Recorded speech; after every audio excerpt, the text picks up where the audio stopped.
Hello, dear students, and Namaskar, respected parents. I am Professor Sandeep Gupta, SAYS family member. Today, we are discussing with you a small word. This is called as the decision making capacity. निर्णय लेने की क्षमता.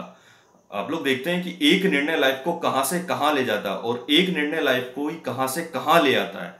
But हम लोग निर्णय लेना बंद नहीं कर सकते इस डर से कि ये सही है या गलत है, क्योंकि आप लोग छोटे छोटे गलत ही सही निर्णय लेते रहिए, जिससे हम लोग एक दिन आके एक बड़ा सही निर्णय लेंगे. तो छोटे छोटे गलत निर्णयों से एक बड़ा सही निर्णय, जिससे हमारे अंदर निर्णय लेने की कैपेसिटी, डिसीजन मेकिंग कैपेसिटी जो होगी वो डेवलप होगी. तो आप लोग निर्णय लेना बंद नहीं कर सकते. तो बहुत सारे लाइफ में ऐसे टाइम आते हैं, मतलब हर पल ही ऐसा आता है कि हम लोग डिसीजन लेना ही पड़ता है, निर्णय लेने ही पड़ते हैं. तो बहुत सारे टाइम पे हमारा मन समझ नहीं आता हमको कि हम जो निर्णय डिसीजन ले रहे हैं वो सही है या गलत है. तो we are trusting our self, we are trusting with God. ईश्वर पर भरोसा रखिए, अपने आप पर भरोसा रखिए. अगर हमने कोई निर्णय ले लिया तो एक तरीका तो ये है कि उसको आप सही प्रूफ कर दीजिए कि नहीं, जो मैंने निर्णय लिया वो सही है. और दूसरा, निर्णय गलत हो सकता है, छोटा निर्णय गलत हो सकता है, फिर निर्णय गलत हो सकता है, लेकिन गलत निर्णय लेते लेते एक दिन ऐसा होगा जब आप एक बहुत बड़ा और राइट डिसीजन लेने लग जाएंगे.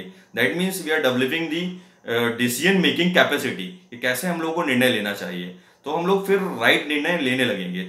बट निर्णय लेना बंद नहीं कर सकते हम लोग, क्योंकि हर पल हर मोमेंट पर लाइफ में हम लोग को निर्णय लेना ही पड़ता है. तो जैसे मैंने आपको बताया कि या तो हम लोग निर्णय लेकर उसको प्रूफ कर दें कि जो मैंने निर्णय लिया वो 100% सही है. क्योंकि आप लोग बहुत अच्छे से जानते हैं, अगर हमको पता हो कि ये जो निर्णय हम लोग ले रहे हैं वो गलत होगा तो हम लोग फिर क्यों लेंगे. तो हम जब निर्णय लेते हैं तो हमको ये पता नहीं होता कि ये सही है या गलत है. तो एक तरीका होता है कि जो हमने निर्णय ले लिया उसको आप सही प्रूफ कर दीजिए. दूसरा ये कि हो सकता है वो गलत हो, लिटिल बिट गलत हो, तो फिर गलत निर्णय लेंगे तो हमसे कुछ ना कुछ हम उससे लर्न जरूर करेंगे. फिर अगला डिसीजन लेंगे, वो भी हो सकता है कुछ गलत हो, फिर अगला लेंगे. फिर उसका धीरे धीरे हम लोगों में डिसीजन मेकिंग कैपेसिटी डेवलप होगी और एक टाइम लोग बड़े बड़े निर्णय बहुत सही लेने लेंगे.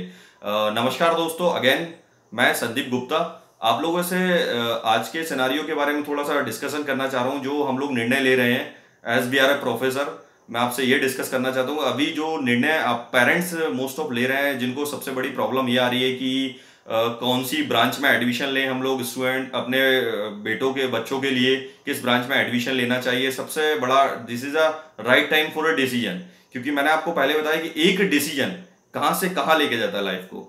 तो बहुत सारे ब्रांचेस होते हैं, बहुत सारे स्ट्रीम्स होते हैं, जिसमें हम लोग सोच रहे हैं कि अपने बेटों को कहाँ या अपने बच्चों को बेटियों को किस में एडमिशन दिलाएं, किस ब्रांच में दिलाएं स्पेशली. तो as we are a civil engineer मैं आपको बताना चाहता हूं कि सिविल ब्रांच जो है, सबसे पहले आप जब बहुत पहले के पुराने इंजीनियरों से मिलेंगे तो आप देखेंगे कि सबसे पहले खाली सिविल, मैकेनिकल और इलेक्ट्रिकल, ये तीन ब्रांच हुआ करते थे. All three branches call as the core branch और we are say the mother branches. तो इनको हम लोग मदर ब्रांचेस, बाकी की जो और ब्रांचेस है उन्हीं से ओरिजिनेट हुए हैं कहीं ना कहीं.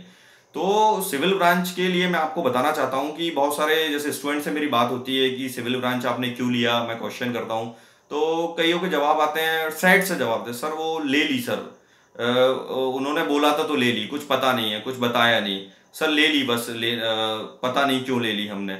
कुछ को ब्लिंकली पता होता, जैसे लोग सिविल ब्रांच क्यों ली, यस सर मैंने सिविल लिया है और इसलिए लिया है, तो बताते हैं. और कुछ बोलते हैं कि सर ले ली. कुछ पेरेंट्स से बात करो कि ये ब्रांच लेनी है, सिविल नहीं दिलाना चाहते, तो उनसे पूछो क्यों नहीं दिलाना चाहते, तो बहुत प्रॉपर आंसर नहीं होता है, क्योंकि हम लोग उस ब्रांच के बारे में बहुत ज्यादा पता नहीं होता है. तो मैं आपसे कुछ बात सिविल ब्रांच के लेके करना चाहता हूँ आप लोगों से. जैसे हम लोग सिविल ब्रांच, मैंने आपको जैसे बताया कि मदर ब्रांच है, कोर ब्रांच है, बहुत पुराना ओल्ड स्ट्रीम है. आप बहुत पुराने गवर्नमेंट कॉलेज में जाइएगा, आईआईटी एनआईटी में सिविल ब्रांच बहुत पहले से चलता हुआ आ रहा है और बहुत अच्छा ब्रांच है. मैं आपको बताता हूँ उसके स्कोप्स. जैसे कि सिविल हम लोग लेते हैं जनरली, आप लोग देखते हैं घर में कि बात करेंगे स्टूडेंट से कि भाई क्या चाहते हो लाइफ से, तो स्टूडेंट्स के अंदर कहीं ना कहीं आता है कि एक सरकारी नौकरी हो हमारे पास और सब कुछ सेट हो. तो सरकारी नौकरी जब दिमाग में आती है तो कहीं ना कहीं सबसे पहले जिस ब्रांच का नाम आता है वो है आपकी सिविल इंजीनियरिंग ब्रांच. क्योंकि हमारे पास बहुत सारे ऐसे डिपार्टमेंट्स हैं. आप लोगों के कुछ कॉमन डिपार्टमेंट के नाम लेता हूं जो आप लोगों ने भी सुने होंगे. जैसे आपका पीडब्ल्यूडी हो गया, इरिगेशन सिंचाई विभाग जिससे बोलते हैं हम लोग, आप पीडब्ल्यूडी है, इरिगेशन डिपार्टमेंट है, आरईएस डिपार्टमेंट है. बहुत सारे ऐसे डिपार्टमेंट्स जो कॉमन है, आप लोगों ने सुने हुए हैं, जिनमें गवर्नमेंट जॉब केवल और केवल सिविल इंजीनियर के लिए ही निकलता है. फिर आजकल आपने देखा बहुत सारे गवर्नमेंट, जैसे नगर पालिका है, आपका नगर निगम है. इनफैक्ट आजकल बैंक वाले भी रिक्रूट करते हैं, जब वो प्रॉपर्टीज को कुरूप कराने हैं तो उसके इवैल्यूएशन कराते हैं. तो कहीं ना कहीं बहुत सारे ऐसे नंबर ऑफ गवर्नमेंट डिपार्टमेंट्स हैं जिसमें only apply for civil engineer, तो केवल और केवल वो सिविल इंजीनियरिंग के लिए होते हैं। फिर इसके अलावा जो नेक्स्ट स्कोप की बात करूंगा मैं आप लोगों से, वो ये है कि कई सारी गवर्नमेंट्स पॉलिसीज आती हैं जिनको हम लोग योजनाएं बोलते हैं। जैसे आप लोगों ने कॉमनली योजना सुना होगा पीएमजीएसवाई, प्रधानमंत्री ग्रामीण सड़क योजना, फिर एक मनरेगा आप लोगों ने सुना होगा। ऐसी कई सारी योजनाएं हमारे आते रहते हैं मिनिस्ट्री से, जिसमें केवल वो सिविल इंजीनियर को ही रिक्रूट करते हैं। तो ये हमारे, फिर इसके अलावा मैं आपसे और हटके गवर्नमेंट्स की बात हो गई। फिर मैं आपसे बात करता हूँ, अगर हम लोग बहुत अच्छे से तैयारी करते हैं, अपने एक बहुत अच्छा एम बनाते हैं, तो आप लोग देखिएगा हमारे जो आप लोग के पास गूगल है, ये सब देख लें, महारत्न है हमारे, नवरत्न है हमारे, और मिनी रत्न है। इन तीन वर्डों को देखिएगा, महारत्न, नवरत्न और मिनी रत्न। महारत्न में हमारे बहुत सारे पीएसयू जैसे कि आपका एनटीपीसी है, आईयूसीएल है, एनजीओ है, बीएचईएल है, ये सारे सारे के सारे महारत्न सिविल इंजीनियरों को लिए रिक्रूट करने के लिए number of vacancies her year निकालते हैं। फिर आपके मिनी रत्न है, फिर आपके नवरत्न है, महारत्न, ये सब में आप लोग देखिएगा, आपके पास गूगल से सारे के सारे सिविल इंजीनियर को रिक्रूट करते हैं। तो अनदर स्कोप हो गया हमारे पास।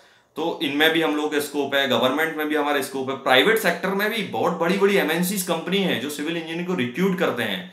जैसे आप लोग को मन, इस समय हम लोग भागते हैं सॉफ्टवेयर की तरफ, की सॉफ्टवेयर कंपनियां बहुत सारी देख, वैसे ही आप लोगों को सिविल इंजीनियरिंग कंपनीज भी मिलेंगी प्राइवेट में, जो कि बहुत अच्छा पैकेज ऑफर करते हैं हम लोगों को। ऐसा नहीं कि केवल सीएस वाले या अदर ब्रांचों को हम लोग करते हैं, सिविल वालों को भी बहुत अच्छा पैकेज ऑफर करते हैं कंपनी प्राइवेट्स में, आप लोग देख सकते हैं। और उनसे मिलिए जो हैं ऑलरेडी वहाँ। कुछ पेरेंट्स बोलते हैं कि साइट पे काम करना पड़ेगा, डस्ट में काम करना पड़ेगा, धूल में काम, ऐसा बिल्कुल भी नहीं है। जो बहुत अच्छे इंजीनियर बन जाते हैं वो देखते हैं तो आगे पता लगता है, वो अपना ऑफिस लेता है उनका, ऑफिस वर्क होते हैं। जैसे कि हम लोग डिजाइनिंग वर्क होता है बहुत अच्छा, आप लोग डिजाइनिंग वर्क करेंगे तो ऑफिस में ही करते हैं इन जनरल। तो ऐसे भी आप लोगों के बहुत सारे स्कोप्स हैं उसमें। तो इसके अलावा और जो और सारे स्कोप्स हैं इस ब्रांच में, वो यही है कि सबसे मेन तो मैंने आपको बताया, गवर्नमेंट के लिए हम लोग प्रिपरेशन पीएसयूज के लिए कर सकते हैं। फिर आप लोगों की बहुत सारी योजनाएं आती हैं, उनमें हम लोग कर सकते हैं अप्लाई। फिर ऐसा नहीं कि हम लोग सिविल इंजीनियरों को सॉफ्टवेयर कंपनी रिक्रूट्स नहीं करती हैं, वो भी उनको रिक्रूट्स करती हैं। सॉफ्टवेयर कंपनीज में भी सिविल इंजीनियर जा सकते हैं, तो उनमें भी हम लोग के बहुत सारे स्कोप्स होते हैं। आजकल तो हमारे सॉफ्टवेयर आ गए हैं बहुत सारे, सब पहले ओल्डन टाइम में हम लोग मैनुअली करते थे, अब सब सॉफ्टवेयर बेस्ड हो गया। तो सिविल इंजीनियर को भी सॉफ्टवेयर की नॉलेज बहुत एसेंशियल है। तो ओवरऑल अगर मैं आपसे बात करना चाहूँ तो सिविल इंजीनियरिंग ब्रांच बहुत अच्छा, बहुत और बहुत अच्छा है। तो आप लोग उसको विलिंगली लीजिए कि नहीं, yes we take a civil branch. और इसमें इतने सारे स्कोप्स हैं जो मैंने अभी आपसे डिस्कस किए हैं, इन स्कोप्स को आप लोग देखिएगा। आप लोग देखेंगे तो पाएंगे कि बहुत सारे स्कोप्स हैं जिनमें हम लोग सिविल ब्रांच को लेके इनमें बहुत आगे तक जा सकते हैं। तो आप लोग से यही रिक्वेस्ट है कि आप लोग ऐसा ना सोचें और विलिंगली इस ब्रांच को लें, और बहुत सारे जो स्कोप्स मैंने आया तो उन पर वर्क करें, प्लान करेंगे तो उन वर्क प्लान करेंगे तो फिर उनको हम लोग बहुत अच्छे से अचीव कर लेंगे प्लानिंग को। तो बहुत सारी कंपनीज, गवर्नमेंट्स, इन सब में हम लोग जा सकते हैं। तो बस यही छोटा सा डिस्कशन था एक निर्णय लेने के बाद आप लोगों का। तो निर्णय लीजिए और निर्णय लेके आप लोग उसको राइट प्रूफ करिए। तो यही आपका, इसी भाव के साथ कि अब आप लोग आई होप की समझ गए होंगे। थैंक यू, नमस्कार।